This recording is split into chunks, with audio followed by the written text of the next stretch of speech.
కూటమి పార్టీ బలంగా ఉంది. కూటమి పార్టీ దృఢంగా ఉంది అని మాట్లాడుతున్న వాళ్ళకే చెప్తున్నాము. కూటమి పార్టీ బలంగానో, దృఢంగానో లేదప్పా. తమ పార్టీల మనుగడను కాపాడుకోవడానికి జస్ట్ కలిసుంది అంతే. దృఢంగానో, లేకపోతే బలంగానో ఉంది అనుకోవడం మీ భ్రమ. మనం విషయంలోకెళ్తే చంద్రబాబు నాయుడు సార్ గారిని మోడీ సార్ గారు అనేక సార్లు విమర్శించారు. అలానే మోడీ సార్ గారు చంద్రబాబు నాయుడు సార్ గారిని అనేక విషయాలు విమర్శించారు. అలానే పవన్ కళ్యాణ్ సార్ గారు కూడా ప్రత్యేక హోదా విషయంలో మోడీ సార్ గారిని విమర్శించారు. ఇలా మనం చూసుకుంటూ పోతే జగన్ సార్ గారిని కూడా మోడీ సార్ గారు విమర్శించారు. ఎప్పుడు 2024లో కూటమిలో చేరిన తర్వాత మాత్రమే విమర్శించారు. కూటమిగా పార్టీ ఏర్పడక ముందు బీజేపీ ప్రభుత్వము జగన్మోహన్ రెడ్డి సార్ గారిని హత్తుకునేందుకు 2 చేతులు చాపినప్పటికీ జగన్మోహన్ రెడ్డి సార్ గారు, "సార్ మాతో మీకున్న పరిచయం, మీతో మాకున్న పరిచయము కేవలం మా రాష్ట్ర ప్రయోజనాల దృష్ట్యా మాత్రమే, రాజకీయ పరిణామ దృష్ట్యా కాదు సార్" అని చెప్పి కరాఖండిగా తెగేసినట్టు మాట్లాడారు.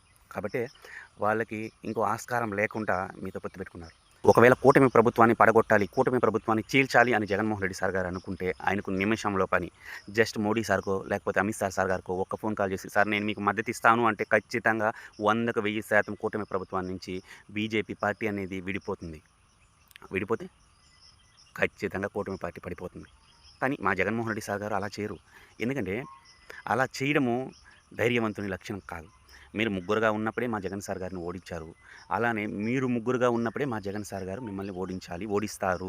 ఆల్రెడీ జగన్మోహన్ రెడ్డి సార్ గారి మొండి పట్టుదల గురించి మనకు తెలుసు. ఆ రోజు సెంట్రల్‌లో ఉన్న కాంగ్రెస్ పార్టీనే ధిక్కరించి, వాళ్ళని ఎదిరించి పోటీ చేసి గెలిచారు.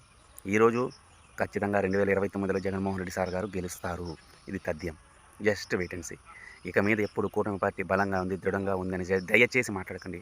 ఎందుకంటే పార్టీ బలంగానో, దృఢంగానో లేదు. తమ పార్టీలను కాపాడుకోవడానికి కలిసుంది అంతే. ఈ వీడియో చూస్తున్న మీరు ఈ వీడియో మీద మీ అభిప్రాయాన్ని ఖచ్చితంగా కింద కామెంట్ చేయండి. ఇలాంటి వీడియోస్ కోసం మన ఛానల్ సబ్స్క్రైబ్ చేసుకోండి. ఈ వీడియో మీకు నచ్చినట్లయితే మీ ఫ్రెండ్స్ అండ్ ఫ్యామిలీ మెంబర్స్‌కి షేర్ చేయండి. Thank you all.